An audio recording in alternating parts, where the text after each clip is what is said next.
Grandma, I'm scared of Dad. 4 trembling words tore through the silence of my home like a blade. I froze where I stood. My granddaughter's small shoes were still lined neatly by the door, yet the air already felt heavy, thick, as if filled with smoke after a fire. In that moment, I knew beneath the roof I trusted most a storm had taken root. My name is Rosa Alvarez, and I am 68 years old. For more than 40 years, I sat at a sewing machine in the only dress shop in Mesa Creek, Arizona, a dusty little town where the church bell still rings the hours and neighbors call you by name. Now retired, I mend clothes for old customers, tend my garden, and spend every spare moment with my granddaughter, Lucia. Folks think of me as steady calm, as rooted as the desert cactus. But nothing in my life prepared me for the day I realized that the darkness threatening families on the news could seep into my very own. 3 years ago, my daughter Mariana remarried. Her new husband, Victor Delgado, was the kind of man people praised in whispers, always polished, always polite. He wore tailored suits, even in 100-degree heat, stepped out of a black SUV that gleamed like it belonged in Phoenix, and smiled with the kind of charm that made churchgoers shake his hand twice. People called him Mariana's blessing, a second chance at happiness. And I wanted so badly to believe them. But I watched Lucia change. My sweet, lively girl, who once sang while kneading dough at my kitchen table, now closed her bedroom door and grew quiet. The sparkle in her eyes dimmed, replaced by a restless look that haunted me. I told myself it was adolescence. Children grow shy, they guard their secrets. Still, every time she avoided my gaze, I felt a weight pressing against my chest, whispering that something was wrong. Even our neighbor, old Daniel Ruiz, noticed. Sitting on his porch beneath a tattered straw hat, he would call across the fence, "Rosa, I saw little Lucia crying on the steps again. Is everything all right?" I forced a smile, waved him off. "She's just tired from school," I said. But inside, I burned with unease. Victor, of course, never let the mask slip. In public, he wrapped an arm around Mariana's shoulders, exchanged hearty handshakes, flashed that polished smile. Yet when he thought no one was listening, his tone sharpened. His eyes darted like a cornered animal. To the town, we looked like a picture-perfect family, but inside my own walls, I heard the cracks spreading wider each day. And when Lucia finally whispered to me, "Grandma, I'm scared of Dad," I understood. The shadow had already crossed our threshold. It was here living among us, and it would not stop until it was exposed. I thought I had misheard her at first, that my ears had betrayed me. But when I looked down, I saw Lucia's small hand gripping mine so tightly, her knuckles turned white. Her voice trembled again, almost inaudible. "Grandma, please, don't tell Mom. She'll just say I'm making things up." The words sliced through me worse than the Arizona heat ever could. My daughter, my Mariana, who I raised to be strong, compassionate, a mother herself, now wouldn't believe her own child. The thought made my stomach twist. I wanted to tell Lucia she was wrong, that Mariana would hold her close and promise her safety. But the fear in my granddaughter's eyes stopped me cold. This wasn't a game of childhood exaggerations. Something had planted itself deep inside her, something poisonous. It was late afternoon when it happened. The cicadas screeched from the mesquite trees as we walked back from school, the air thick with the smell of asphalt baking in the sun. Victor had already left that morning with his polished suitcase announcing he'd be gone on business. His absence should have meant relief, a quiet house, but instead it left behind a silence so sharp it hurt my ears. Lucia trailed behind me, her backpack dragging her steps slow, her head lowered as though the weight of the world hung around her neck. By the time we reached my porch, I could see her lips trembling. I reached for her shoulder. "What's wrong, mi niña?" I whispered. That's when she broke. Tears welled up her chest, heaving as she tried to swallow them back, and then the words fell out like stones. "I don't want to go back, Grandma. I'm scared of him. Please, take me with you." I pulled her into my arms, feeling her thin frame shudder against me. Her hair smelled of dust and sweat from the playground, and I stroked it like I used to when she was a toddler. But inside, my heart raged. This was no simple fear of discipline, no child upset over rules. Her voice carried a terror too raw, too real, and yet even in her desperation, she begged me not to tell her mother. She'll just get mad. She'll say I'm lying again. Those words struck harder than anything else. I had feared Victor's shadow, but now I realized there was another wound festering disbelief inside her own home. My Mariana, blinded by her love for that man, had chosen silence over her daughter's cries. I held Lucia tighter, feeling her tears soak into my blouse. In that moment, I made a vow I had never spoken before. If Mariana could not see the truth, then I would. If she refused to fight for her daughter, then I would fight in her place. The sun dipped lower, throwing long shadows across the porch, and the desert wind rattled the dry leaves. To the world, Mesa Creek remained the same quiet town, but in my heart, something had shifted forever. The silence that had kept me cautious was gone. My granddaughter had whispered her fear into my hands, and now I could no longer pretend not to hear. Lucia's tears had not yet dried when she pulled away from my arms. Her small hands trembled as she reached into her backpack, fumbling past notebooks and crumpled papers, until she brought out something I had never seen before. It was a simple watch plastic scratched at the edges, the kind of thing a child might wear without thinking twice. But the way she held it pressed tight against her chest, as if it were treasure, told me it was more than that. This is from my dad," she whispered. Her voice cracked on the word dad. She meant Alejandro, her real father, my late son-in-law, gone these past 5 years, after that sudden truck accident on the highway. He gave it to me before he died. He told me to keep it safe. I reached out my fingers, brushing the cheap band, and felt the weight of memory flood me. Alejandro, young and hopeful, promising to care for my daughter and their child. A man whose hands were always calloused from work, whose laugh carried across the yard.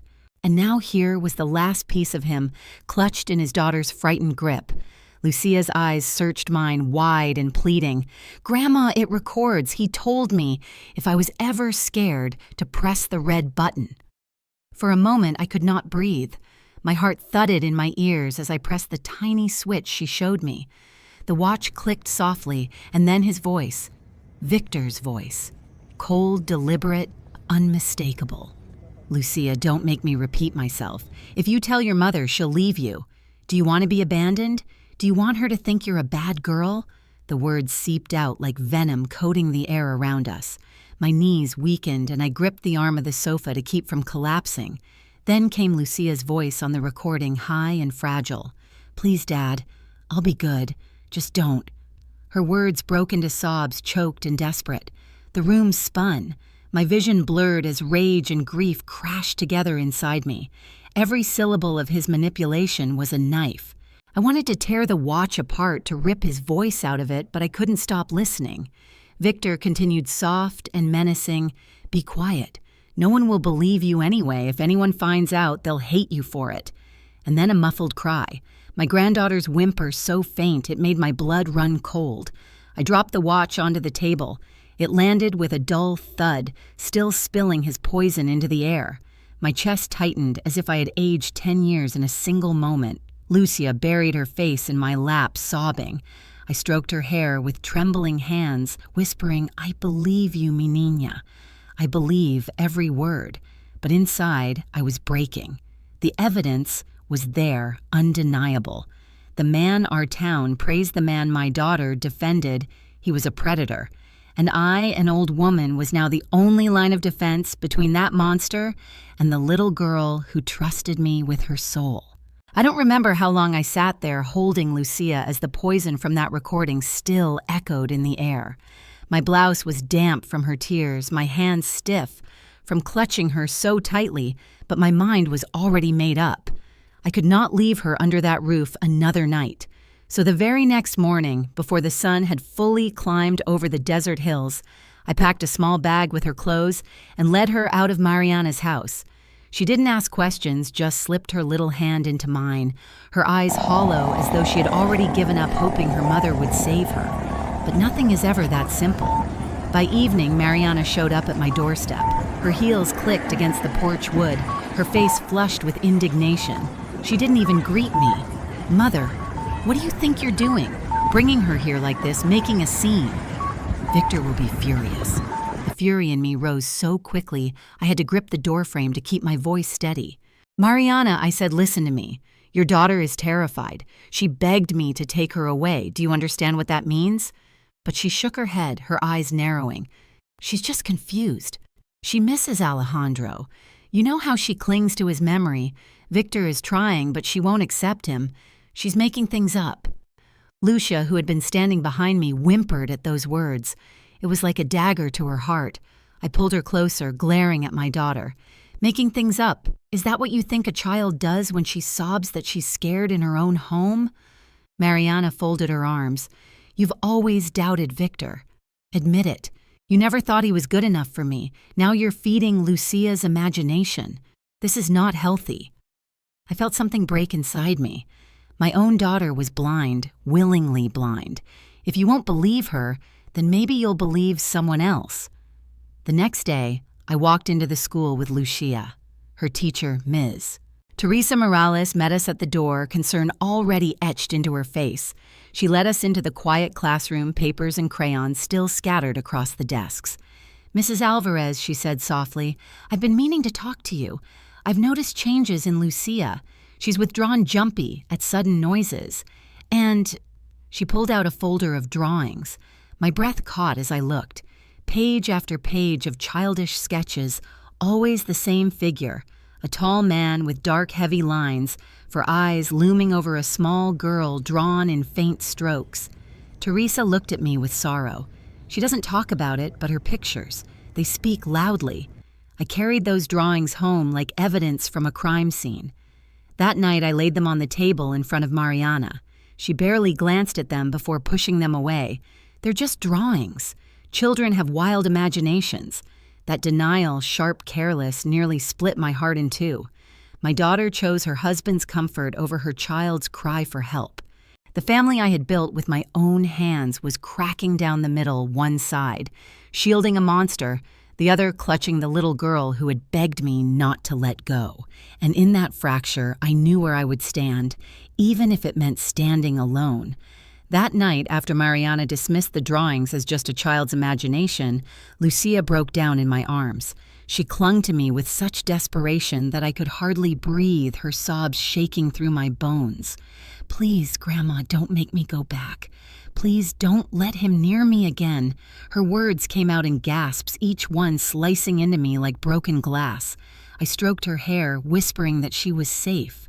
But deep inside, I felt the crushing weight of truth I could not protect her alone. So I reached for the phone. My hands trembled as I dialed a number I hadn't called in years, Enrique Alvarez Alejandro's older brother. To Lucia, he was Uncle Enrique, though work kept him far away driving freight across state lines.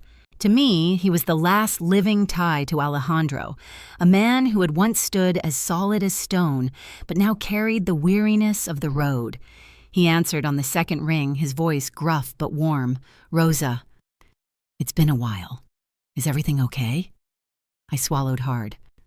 No, Enrique, it isn't. It's about Lucia. There was silence, the kind that presses on your ears. Then his tone shifted sharp and urgent. Tell me where you are, I'm coming. True to his word, Enrique arrived within 2 days. His rig pulled into Mesa Creek before dawn, the diesel engine growling like a beast in the stillness of morning. When he stepped out, I saw the years etched into his face, lines carved by long miles and lonely highways. But his eyes, those same Alvarez eyes that Alejandro once had burned with fire. Lucia ran to him, burying her face in his chest. He wrapped his arms around her, holding her tight as though he could shield her from the whole world. He looked at me over her head, and I knew I didn't have to explain everything right away. He could already sense it. Later, over coffee at my kitchen table, I told him about the watch, the recording, Mariana's denial. He sat in silence, fists clenched, jaw set tight. Finally, he said, I've heard whispers about Delgado. Back when I was on the force, some of the guys in Phoenix mentioned shady deals, money laundering, false accounts. But he had connections. Everything got swept under the rug. The words chilled me. It wasn't just my granddaughter's fear. This man's rot ran deeper than I had imagined. He wasn't only a danger to Lucia, he was a danger to anyone who trusted him. Enrique leaned forward, his voice low but steady. "We're not going to let him get away with this. Not with her, not with anyone." As I watched him, I felt something shift inside me. For the first time in weeks, I wasn't carrying the burden alone. The darkness pressing down on us still lingered, but now there was another pair of shoulders to bear the weight. And for Lucia, who sat quietly between us, her eyes still swollen but clinging to the comfort of her uncle's presence, that meant hope. A fragile hope, yes, but hope nonetheless. The day Enrique arrived, I felt a strange mix of relief and dread. Relief because I was no longer standing alone, dread because I knew the confrontation I had avoided for so long could no longer be postponed. That evening, as the desert sun dipped below the horizon and shadows swallowed the yard, Mariana walked into my kitchen. Her face was tight, her eyes already defensive. She hadn't expected to find her brother-in-law there waiting. "Mariana," I began, my voice steady, though my hands trembled. "We need to talk." Enrique rose from his chair, broad-shouldered, towering, the years of discipline still visible in his stance. "We're done pretending," he said. His voice carried the authority of a man who had once worn a badge. Mariana froze, glancing between us. "What's going on? Why are you both here like this?" Before I could answer, a soft sob broke the silence. Lucia, sitting at the table with her arms wrapped tightly around herself, whispered, "Mom, please listen." Her voice cracked and the dam burst. Words tumbled out between gasps, details too raw, too terrible to be invented by a child. The locked doors, the whispered threats, the nights she prayed someone would come before he did. Mariana's face drained of color, but she shook her head furiously, her hands gripping the back of a chair. No, that's not true. You're confused, mija. Victor loves you. He would never." Her denial burned hotter in me than any flame. I stood, pulled the watch from my pocket and laid it on the table. "Then listen for yourself." My fingers shook as I pressed play. Victor's voice filled the kitchen, cold, controlled, unmistakable. "If you tell your mother, she'll leave you. Do you want to be abandoned? Do you want her to think you're a bad girl?" Lucia's sobs on the recording echoed real and undeniable. I saw Mariana's shoulders collapse. Tears welled in her eyes and she covered her mouth with both hands. For a moment, she looked like the little girl she once was, my daughter, lost and frightened. But then, as if clawing for something to hold on to, she whispered, "It must be a trick. Someone made this up. Victor, he couldn't?" Enrique slammed his palm against the table, the sound shaking the room. "Enough, Mariana." His voice thundered with fury. "If you won't protect your daughter, I will. If you can't see the truth, I'll open your eyes for you. But I will not let that man lay another hand on her." The kitchen fell silent except for Lucia's quiet weeping. Mariana trembled, torn between the man she thought she loved and the child who had just poured her soul onto the floor. I looked at her, my own tears blurring the room. "Mariana, this is your moment. Choose your daughter, or you will lose her forever." The clock ticked on the wall, each second heavier than the last. And in that suffocating silence, the truth stood naked between us, impossible to deny any longer. The night we played that recording in my kitchen was the night silence ended. By morning, Enrique and I drove Mariana and Lucia to the hospital in Tucson. The drive was heavy, the desert stretching endless outside the window, but inside the car all I could hear was the quiet whimper of my granddaughter. She clutched my hand so tightly my fingers went numb, as if letting go would mean falling back into the nightmare. At the hospital, under the harsh fluorescent lights, a young doctor examined her with a tenderness that broke my heart.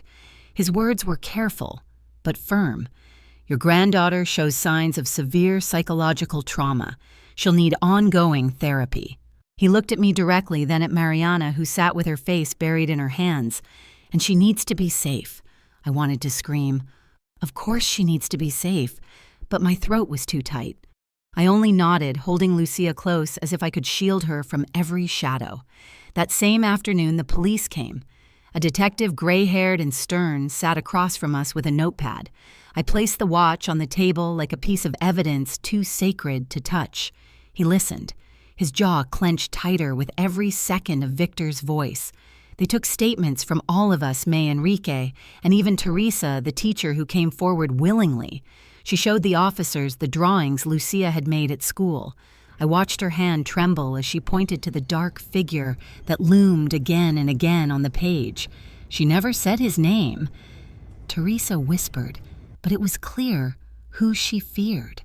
By evening, the plan was set. Victor Delgado was returning from his business trip through Phoenix International Airport. The police weren't going to wait another day. When the call came hours later, my knees nearly gave out. Mrs. Alvarez, the officer, said, "We have him. He's in custody." I closed my eyes, gripping the edge of the hospital bed where Lucia slept. I whispered a prayer of gratitude, though my heart was still a storm. The next morning, the news spread like wildfire. His photograph was plastered across local TV stations. His hands cuffed his once-polished suit, wrinkled and stained. The anchors called him the businessman with the face of a devil. My neighbors, the church ladies, even the grocery clerk, all whispered his name with disgust.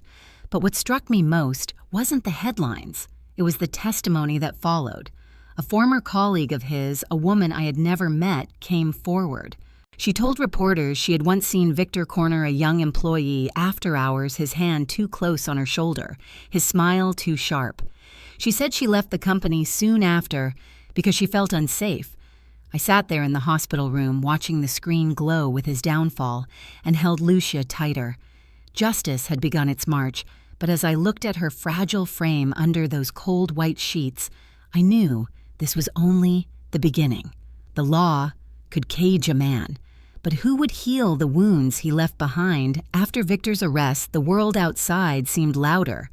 Neighbors whispering, reporters chasing headlines, but inside my little home, silence returned. Not the heavy, suffocating silence of fear, but the quiet of recovery, fragile and tentative.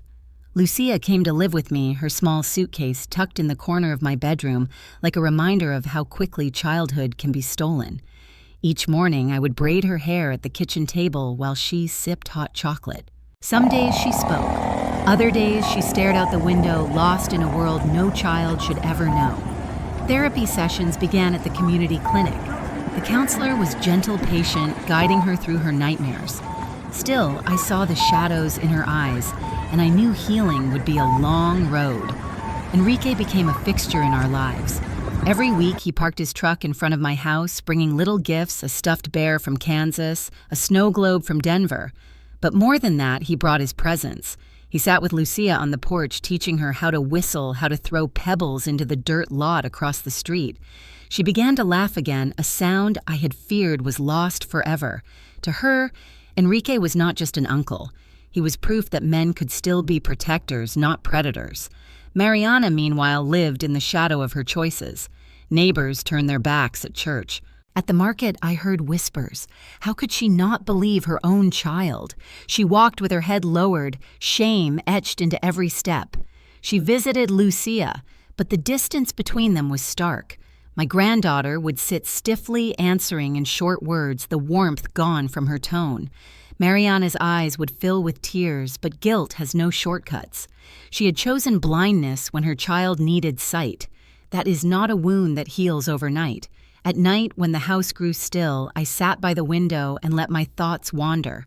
I remembered Alejandro, his laugh, his promise to protect his little girl. He was gone, but in a way, he had kept that promise. That small recording watch he gave her had become her shield, the evidence that forced the world to listen. And I thought about the truth we all try to ignore because it is too painful to face. Children do not invent their fears. Their cries are not stories spun from nothing.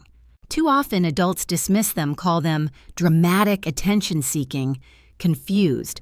But I have learned through fire and fury that only when we believe the voices of children do we pull them out of the darkness. So if you hear me, now let this be my plea. Never turn away from the trembling words of a child. Their fear may be the only warning before it's too late. My granddaughter nearly lost her childhood to silence, but because she dared to speak, and because I chose to listen, she now has a chance to heal, and that is a chance no child should ever be denied. If this story touched you, I'd love to hear your thoughts. Share your feelings in the comments below. Let us know where in the world you're watching from. Every voice adds strength to this community.